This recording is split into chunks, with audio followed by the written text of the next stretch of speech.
여러분, 미국 펜타곤이 한국에 뭘 내밀었는지 아십니까? 백지수표. 72시간 전까지만 해도 한국이 뭘 알겠어 라고 비웃던 자들.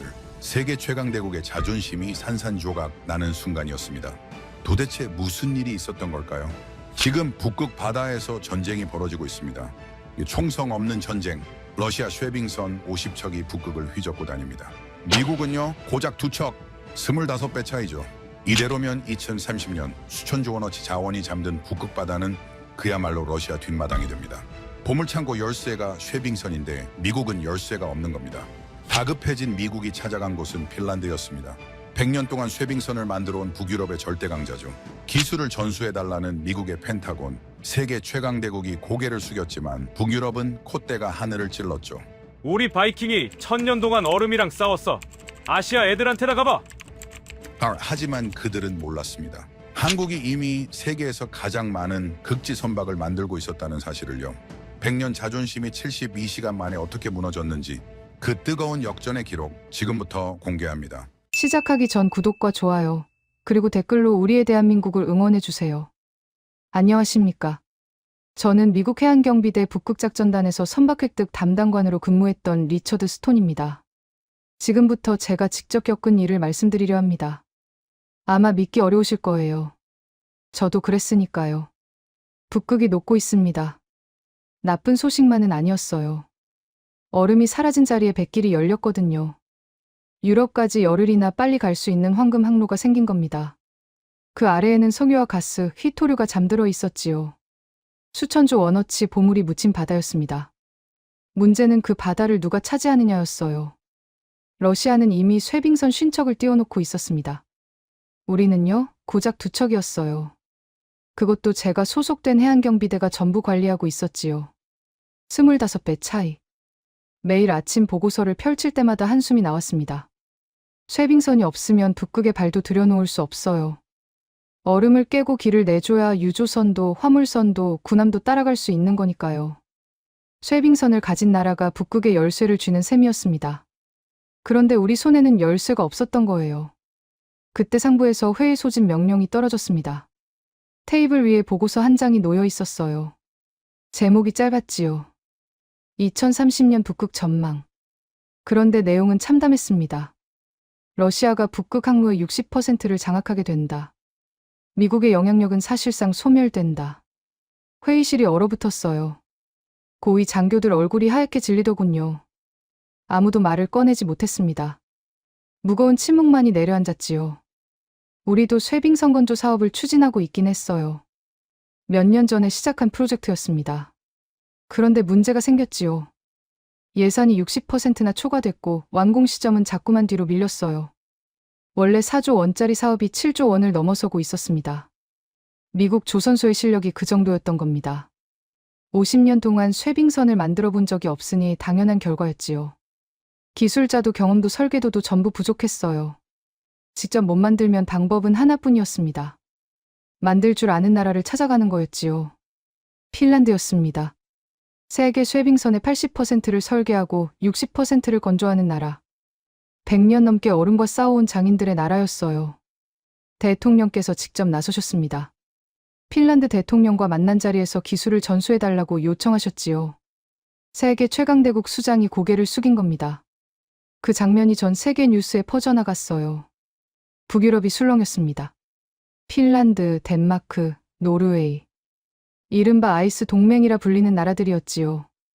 100년 동안 쉐빙선 기술을 독점해온 카르텔이었습니다. 미국이 손을 내밀자 그들의 콧대가 하늘을 찔렀어요. 그 즈음 한국도 입찰에 참여한다는 얘기가 들려왔습니다. 북유럽 쪽 반응이 어땠는지 아세요? 코웃음을 치더군요. 한국이 쉐빙선을? 거긴 얼음 구경이나 해봤겠냐고요. 솔직히 저도 비슷하게 생각했어요. 한국이 배를 잘 만드는 건 알고 있었습니다. 컨테이너선이나 유조선 분야에서 세계 최고라는 건 인정했지요. 그런데 쉐빙선은 완전히 다른 영역이었어요. 영하 50도를 버텨야 하고 콘크리트보다 단단한 얼음을 뚫어야 합니다. 100년 경험 없이는 불가능한 기술이라고 여겼던 거예요. 그런데 이상한 자료가 올라왔습니다. 한국이 극지 선박을 21척이나 만들었다는 내용이었어요. 북극과 남극을 오가는 특수 선박들. 핀란드보다 많은 숫자였지요. 뭔가 이상했습니다. 우리가 놓친 게 있는 건 아닐까. 저는 상부에 건의했어요. 한국을 직접 가보자고요. 승인이 떨어지자마자 비행기에 올랐습니다. 12시간이 넘는 비행이었어요. 창밖으로 구름만 끝없이 펼쳐지더군요. 그 긴 시간 동안 유럽에서 겪은 일들이 자꾸만 떠올랐습니다. 핀란드에서 들은 차가운 거절, 덴마크 연회장에서 느꼈던 모욕감. 세계 최강대국에서 왔다는 게 아무 소용이 없었던 그 순간들이 뇌리에서 떠나지 않았지요. 인천공항에 내리니 공기부터 달랐습니다. 유럽에서 맡았던 그 느긋하고 거만한 분위기가 여기에는 없었어요. 사람들이 빠르게 움직이고 있었고 공항 시설은 어느 나라 못지않게 깔끔하게 정돈돼 있었지요. 쉬지 않고 돌아가는 나라라는 인상이 첫눈에 들어왔습니다. 마중 나온 한국 측 담당자는 형식적인 인사를 길게 늘어놓지 않더군요. 반갑다는 말을 짧게 건네고는 바로 차량으로 안내했습니다. 거제도까지 몇 시간이 걸린다는 설명과 함께 출발했지요. 고속도로를 달리는 내내 창밖 풍경에서 눈을 뗄 수가 없었어요. 도로 상태가 훌륭했습니다. 화물 트럭들이 끊임없이 오갔고 곳곳에서 건설 공사가 한창이었지요. 도시를 벗어나자 산과 들판이 나타났는데 그 사이로도 공장 단지며 물류 창고가 빼곡히 들어차 있었습니다. 멈춰 있는 게 하나도 없는 것 같았어요. 온 나라가 무언가를 향해 달려가고 있다는 느낌이 강하게 들었지요. 담당자에게 한국 조선 산업에 대해 물어봤습니다. 1970년대에 시작했다고 하더군요. 맨바닥에서 출발해서 50년 만에 세계 정상에 올랐다는 거였어요. 처음에는 작은 어선이나 만들던 나라가 이제는 지구상에서 가장 크고 복잡한 배들을 찍어낸다는 설명이었습니다. 핀란드가 100년 걸린 일을 절반 시간에 해낸 셈이었지요.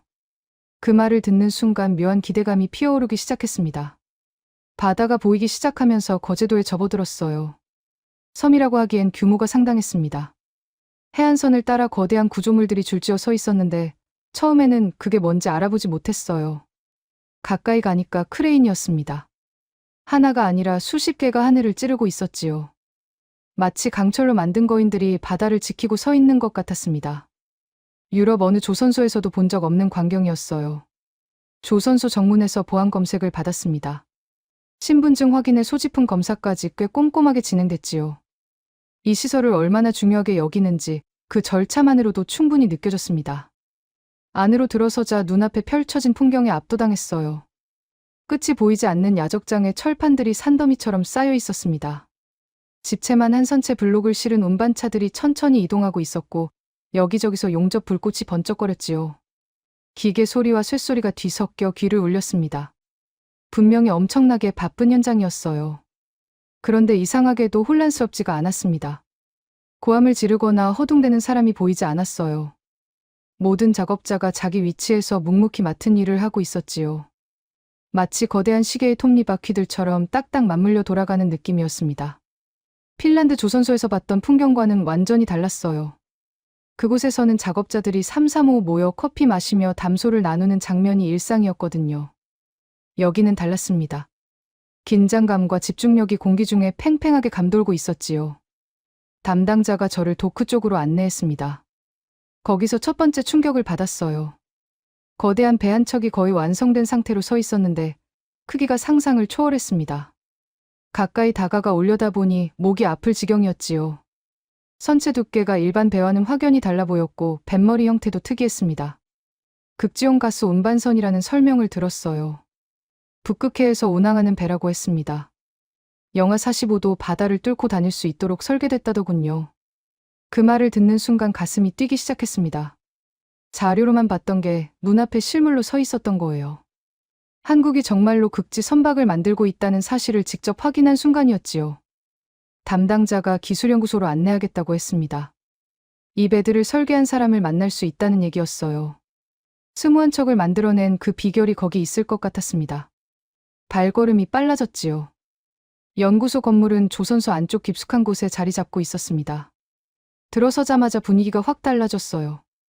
바깥의 소음과 열기가 싹 사라지고 조용하고 서늘한 공기가 감돌았지요. 복도가 깔끔하게 정돈돼 있었고 벽면에는 각종 선박 모형들이 전시돼 있었습니다. 기업 박물관 같은 느낌이었어요. 회의실에서 잠시 기다리니 문이 열렸습니다. 백발이 섞인 남자가 들어왔어요. 나이는 60이 넘어 보였는데 눈빛만큼은 예리하기 그지없었지요. 연구소장이라고 자신을 소개하며 악수를 청했습니다. 소나귀에서 느껴지는 힘이 만만치 않았어요. 미국에서 왔다는 얘기, 유럽에서 문전박대를 당했다는 얘기를 간략히 전했습니다. 소장은 고개를 끄덕이며 예상했다는 반응을 보였어요. 북유럽 사람들은 원래 그렇다더군요. 자기들이 최고라는 자부심이 하늘을 찌르기 때문에 문을 열어줄 이유가 없다는 거였지요. 그런 얘기를 하면서도 소장의 표정에는 비아냥 대신 담담함이 묻어 있었습니다. 벽면에 대형 스크린이 켜졌어요.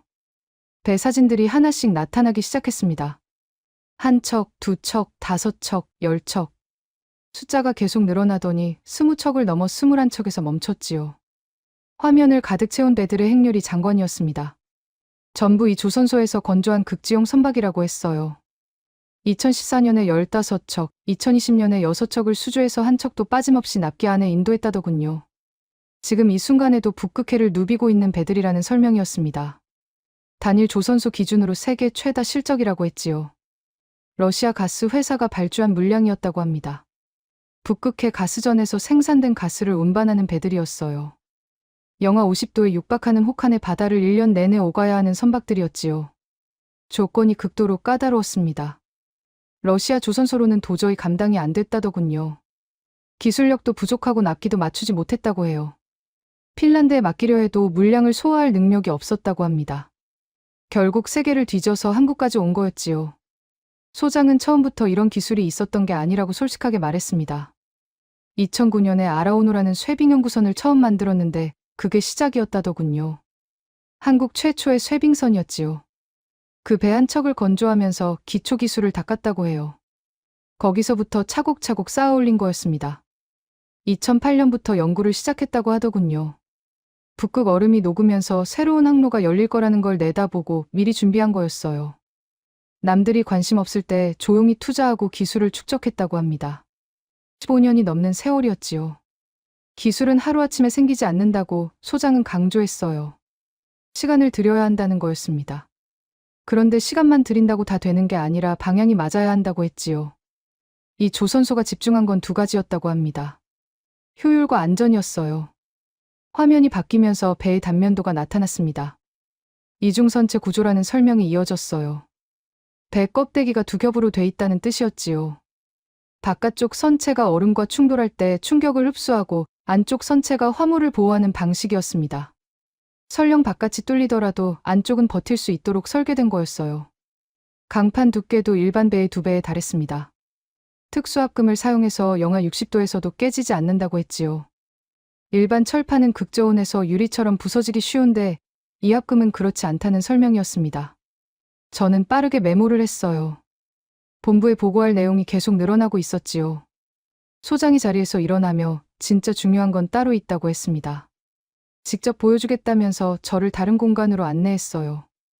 연구소 깊숙한 곳에 있는 실험동이었지요. 문이 열리자 거대한 수조가 눈앞에 펼쳐졌습니다. 그 안에 진짜 얼음이 얼어 있었어요. 심장이 빠르게 뛰기 시작했습니다. 수조 규모가 상상을 초월했습니다. 길이가 100m는 좋게 넘어 보였고 폭도 20m 이상이었어요. 그 안에 얼어붙은 빙판이 깔려 있었지요. 북극해와 똑같은 조건으로 만든 인공 얼음이라는 설명을 들었습니다. 염분 농도, 온도, 두께까지 전부 실제와 동일하게 맞췄다더군요. 이곳에서 먼저 검증을 마친 다음에 실제 바다로 배를 내보낸다고 했어요. 수조 한쪽에 배 모형이 떠 있었습니다. 실물의 10분의 1 크기라고 하는데도 제법 컸지요. 소장이 제어실에 신호를 보내자 모형이 천천히 움직이기 시작했습니다. 얼음을 향해 다가가고 있었어요. 저는 긴장하면서 지켜봤습니다. 일반적인 쇠빙선이 얼음을 깰 때 어떤 광경이 펼쳐지는지 알고 있었거든요. 유럽 쇠빙선 영상을 수없이 봤었지요.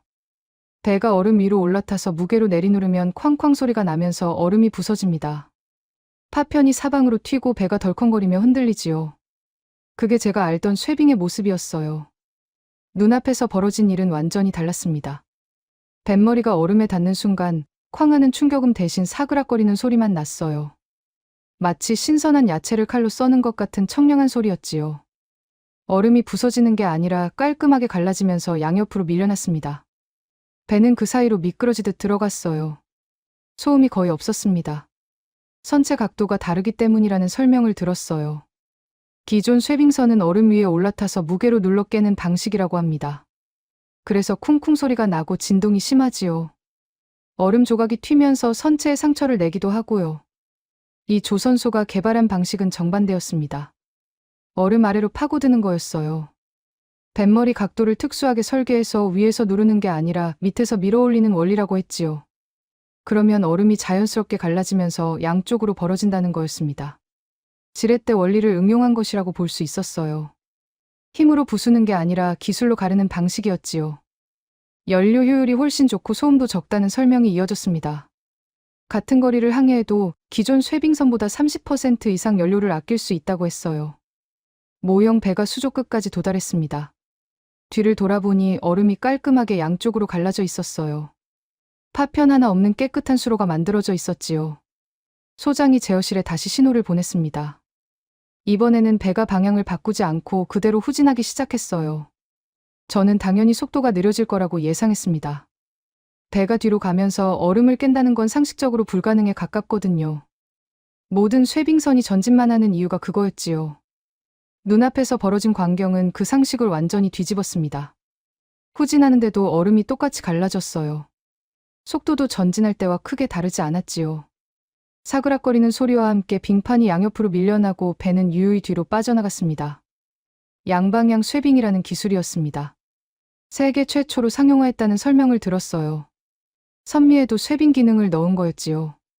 뒷부분 형태를 앞부분과 비슷하게 설계해서 어느 방향으로든 얼음을 깰 수 있도록 만든 겁니다. 북극해에서 이게 왜 중요한지 이해하는 데는 오래 걸리지 않았어요. 그 바다에서는 갑자기 얼음이 몰려올 때가 있다고 합니다. 앞이 막혀버리면 뒤로 빠져나와야 하는데 일반 쇠빙선은 후진하면 속도가 뚝 떨어지지요. 그러다 얼음에 갇히면 꼼짝 못하게 됩니다. 구조대가 올 때까지 며칠이고 갇혀 있어야 하는 거예요. 이 배는 뒤로 가도 속도가 유지된다고 했습니다. 위험한 상황에서 신속하게 탈출할 수 있다는 뜻이었지요. 생존 확률이 확 올라가는 거였어요. 거기다 한 가지 기능이 더 있다고 했습니다.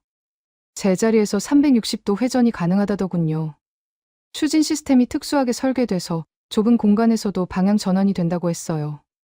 개처럼 옆으로 이동하는 것도 가능하다고 합니다. 얼음 바다에서 이런 기동성을 가진 배가 얼마나 유리한지는 설명이 필요 없었지요. 소장이 화면을 전환하며 연료 얘기를 꺼냈습니다. 이게 진짜 핵심이라는 말과 함께였어요. 화면에 두 개의 막대 그래프가 나란히 떴습니다. 기존 쇠빙선과 이 조선소에서 만든 배의 연료 소비량을 비교한 자료였어요. 같은 거리를 항해할 때 얼마나 차이가 나는지 보여주는 그래프였지요. 숫자를 보고 깜짝 놀랐습니다. 한국 배가 30% 이상 적게 사용하고 있었거든요. 북극해처럼 혹독한 환경에서 연료 효율이 이 정도로 차이 난다는 건 엄청난 경쟁력이었습니다. 연료 종류가 다르기 때문이라는 설명이 이어졌어요. 기존 쇠빙선은 대부분 디젤유를 쓴다고 합니다. 힘은 좋지만 효율이 떨어지고 매연이 많이 나오지요. 환경 규제가 점점 강해지면서 문제가 되고 있었어요. 이 조선소에서 만든 배는 액화천연가스를 연료로 쓴다고 했습니다. 태우면 이산화탄소 배출이 훨씬 적고 미세먼지도 거의 안 나온다더군요. 친환경 연료의 대표 주자였지요. 국제해사기구에서 정한 환경 규제를 여유 있게 통과할 수 있다고 했어요. 문제는 기술적 난이도였습니다. 액화천연가스를 쓰려면 배에 특수 탱크를 실어야 하는데 영하 162도로 가스를 액체 상태로 유지해야 한다더군요. 온도 관리가 조금만 틀어져도 대형 사고로 이어질 수 있는 위험한 물질이었지요. 일반 조선소는 엄두도 못 내는 기술이라고 했습니다. 이 조선소는 그 기술을 이미 가지고 있었어요. 세계에서 액화천연가스 운반선을 가장 많이 만드는 곳이었거든요. 수십 년 동안 그 배만 전문으로 건조해온 터라 관련 기술이 넘쳐났던 거지요. 없는 걸 새로 개발한 게 아니라 있는 걸 쇠빙선에 접목한 것이었습니다. 기존 강점을 활용한 영리한 전략이었어요. 핀란드는 100년 동안 쇠빙 기술만 파왔지요. 그 분야에서는 최고였지만 다른 영역과의 융합에는 서툴렀던 겁니다. 한국은 달랐어요. 가스 운반선, 컨테이너선, 유조선 등 다양한 선종을 만들면서 쌓은 기술들을 한데 모아 새로운 배를 창조해냈지요. 전기 추진 시스템에 대한 설명도 이어졌습니다. 일반 배는 엔진이 직접 프로펠러를 돌린다고 해요. 축이 연결돼 있어서 엔진이 돌면 프로펠러도 따라 도는 구조지요. 단순하지만 진동이 심하고 소음이 큽니다. 이 배는 방식이 달랐어요. 연료로 전기를 만들고 그 전기로 모터를 돌려서 프로펠러를 움직이는 구조였지요. 중간에 전기가 끼어 있기 때문에 진동이 확 줄어든다고 했습니다. 배 안이 훨씬 조용해지는 거였어요. 선원복지 측면에서 중요한 부분이었지요. 북극해에서는 한번 출항하면 몇 달씩 항해하는 경우가 많다고 합니다. 그 긴 시간 동안 소음과 진동에 시달리면 사람이 지쳐버린다고 해요.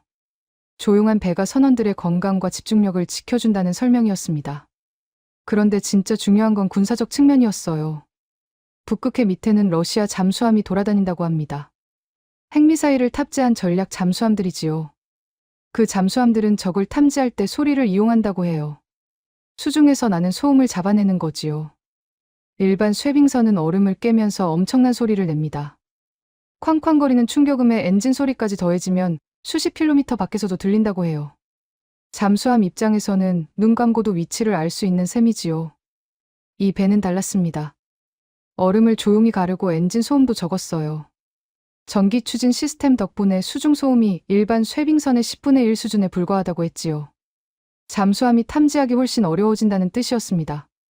등골이 서늘해지는 느낌이었어요. 적에게 들키지 않고 북극해를 누빌 수 있는 배. 군사적으로 어마어마한 가치를 가진 기술이었지요. 소장이 실제 운항 데이터를 보여주겠다고 했습니다. 화면에 북극해 지도가 떠올랐어요. 화면 가득 북극해 지도가 펼쳐졌습니다. 러시아 북쪽 해안선을 따라 파란색 선들이 촘촘하게 그어져 있었어요. 한 줄 한 줄이 실제 항해 기록이라는 설명을 들었습니다. 스무한 척의 배가 북극해를 오간 모든 궤적이 담겨 있었지요. 선의 개수를 세어보니 수백 개가 넘었습니다. 2014년부터 축적된 데이터라고 했어요. 10년 넘게 쌓인 실전 경험이었지요. 컴퓨터 시뮬레이션이나 수조 실험이 아니라 진짜 북극 바다에서 검증된 결과물이었습니다. 사고 기록이 궁금했어요. 제로라는 대답이 돌아왔습니다. 10년 동안 수백 번 항해하면서 단 한 건의 사고도 없었다는 거였지요. 얼음에 갇힌 적도 없고 기관 고장도 없었다고 했습니다. 납기를 어긴 경우는 더더욱 없었다고요. 그 말에 무게가 실감났습니다. 가스 운반선은 정해진 일정대로 움직여야 하는 배였어요. 가스전에서 가스를 싣고 목적지까지 가서 내리고 다시 돌아오는 사이클이 철저하게 관리된다고 합니다. 하루라도 늦으면 손해가 막대하지요. 그런 엄격한 조건에서 10년 동안 한 번도 차질이 없었다는 건 기술력과 운영 능력 모두가 최고 수준이라는 증거였습니다. 화면이 바뀌면서 또 다른 자료가 나타났어요. 외부 기관의 평가 보고서였습니다. 성급협회라고 하는 곳에서 발행한 문서였지요. 선박의 안전성과 성능을 검증하는 국제기관이라고 했습니다. 거기서 이 조선소의 극지 선박에 최고 등급을 부여했다는 내용이었어요. 핀란드 배와 비교한 데이터도 있었습니다. 같은 조건에서 테스트한 결과 연료 효율, 쇠빙 속도, 소음 수준 모든 항목에서 한국 배가 앞섰다는 내용이었지요. 객관적인 숫자로 증명된 오이였습니다. 그런데 이건 운반선 얘기였어요. 미국이 필요로 하는 건 쇠빙선이었지요. 짐을 나르는 대가 아니라 얼음을 깨서 길을 내는 게 주 임무인 배 말입니다. 소장이 자리에서 일어나며 따라오라고 했습니다. 보여줄 게 있다면서 연구소를 나섰어요. 조선소 안쪽 깊숙한 곳으로 향했지요. 아까 갔던 도크와는 다른 방향이었습니다. 보안이 한층 삼엄해졌어요.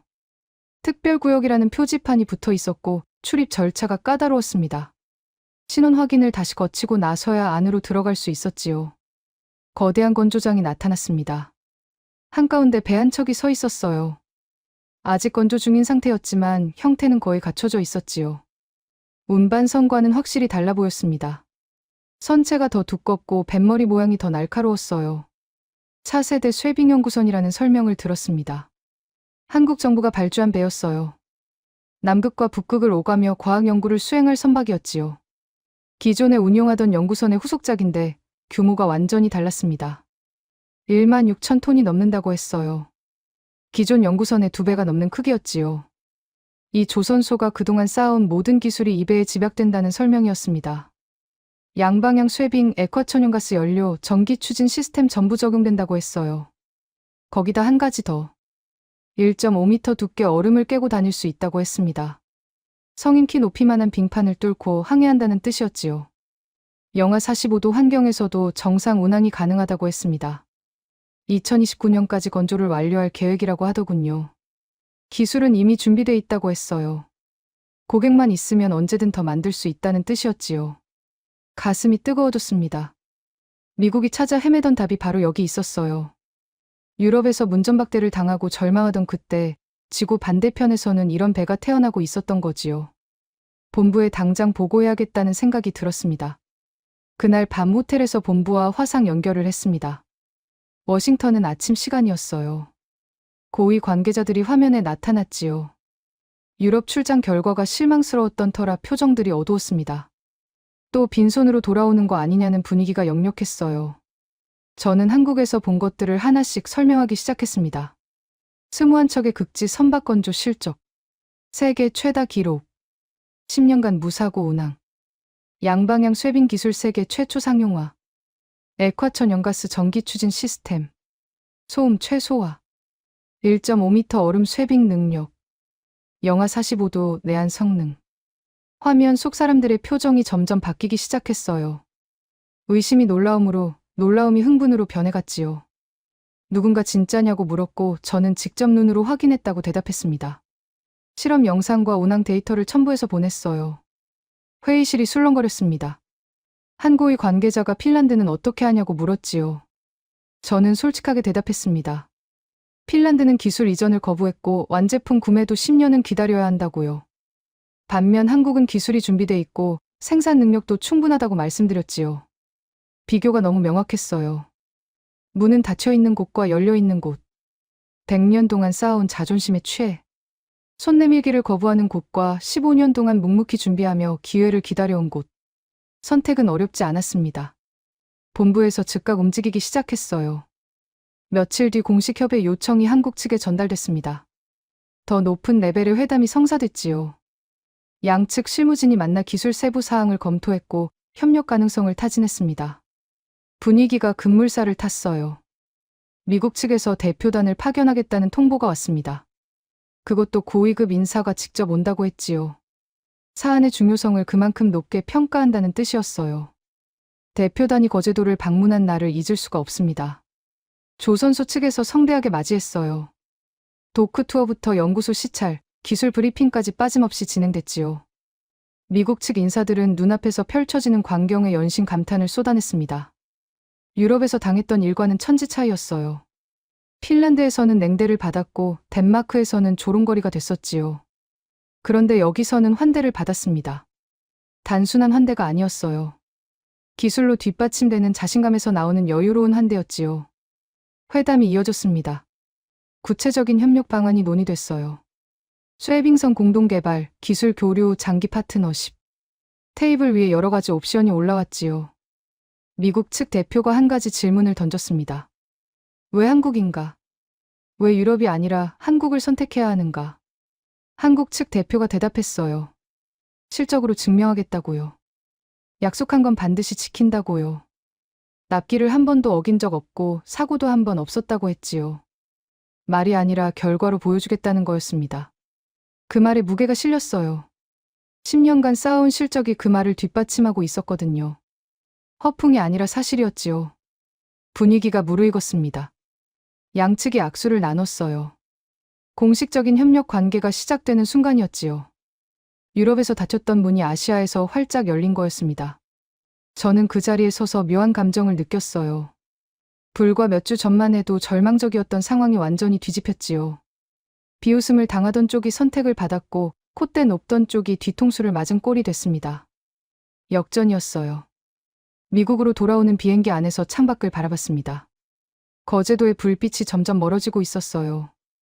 밤인데도 조선소는 환하게 빛나고 있었지요.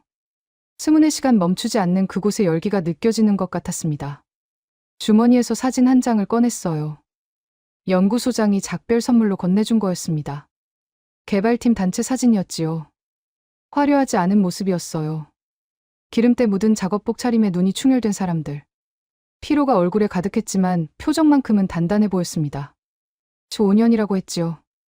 2008년부터 연구를 시작해서 지금까지 쉬지 않고 달려온 세월이었어요. 남들이 관심 없을 때 조용히 투자하고 기술을 갈고 닦았다고 했습니다. 명절에도 집에 못 가고 연구실에서 지낸 사람들이 적지 않았다더군요. 북유럽 사람들이 파티를 즐기며 100년 전통을 자랑할 때 이 사람들은 묵묵히 일하고 있었던 거예요. 조립이나 하는 나라라는 비아냥을 들으면서도 그냥 자기 할 일만 했던 거지요. 말로 대꾸하지 않고 결과로 보여준 겁니다.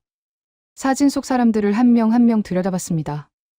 이름도 모르는 사람들이었어요. 세상에 알려지지 않은 이름 없는 영웅들이었지요. 역사책에는 대통령이나 장관 이름이 남겠지만 실제로 역사를 만든 건 이 사람들이었습니다. 기술은 거짓말을 하지 않는다는 말이 떠올랐어요. 화려한 말이나 오래된 전통이 아니라 눈앞에 보이는 결과가 진실을 말해주지요. 핀란드가 100년을 자랑해도 현실에서는 한국 배가 북극해를 누비고 있었습니다. 그게 팩트였어요. 비행기가 구름 위로 올라섰습니다. 아래로 한반도가 보였어요. 밤인데도 전국 곳곳에서 불빛이 반짝이고 있었지요. 쉬지 않는 나라. 멈추지 않는 나라. 그런 생각이 들었습니다. 유럽에서 받았던 수모가 떠올랐어요. 미국이 고개를 숙여도 문을 열어주지 않던 그들. 아시아 나라가 뭘 알겠느냐며 코웃음 치던 그들. 그때는 분했지만 지금 와서 돌아보니 오히려 감사한 마음이 들었습니다. 그들이 문을 닫았기 때문에 한국을 발견할 수 있었거든요. 길이 막히면 다른 길이 열린다고 하지요. 유럽의 거절이 아시아로 향하는 길을 열어준 셈이었습니다. 며칠 뒤 협력 소식이 공식 발표됐어요. 미국과 한국이 쇠빙선 분야에서 전략적 파트너십을 체결했다는 내용이었지요. 언론에서 대서특필했습니다.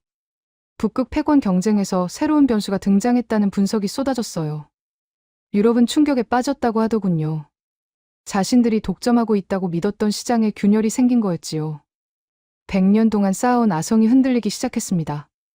저는 그 뉴스를 보면서 조용히 미소 지었어요. 세상은 바뀌고 있었습니다. 과거의 영광에 취해 있으면 뒤처지게 되는 거였지요.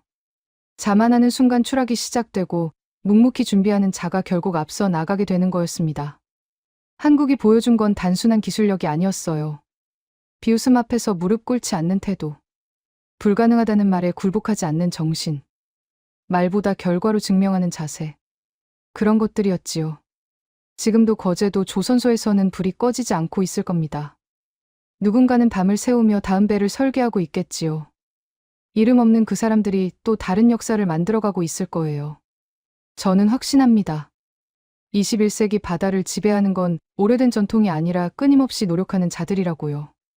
뿔 달린 투구가 아니라 기름 묻은 작업복이 진짜 승자의 유니폼이라고요. 미국은 이제 그들과 한 배를 탔습니다. 그 배가 어디까지 갈 수 있을지 기대가 됩니다. 오늘 사연은 여기까지입니다. 북극바다 전쟁에서의 한국의 위상 스토리 어떠셨나요? 사연의 주인공에게 응원의 댓글을 남겨주세요. 지금까지 감동정거장에서 사연 전해드렸습니다. 사연이 마음에 드셨다면 좋아요와 구독 부탁드립니다. 시청해주셔서 감사합니다.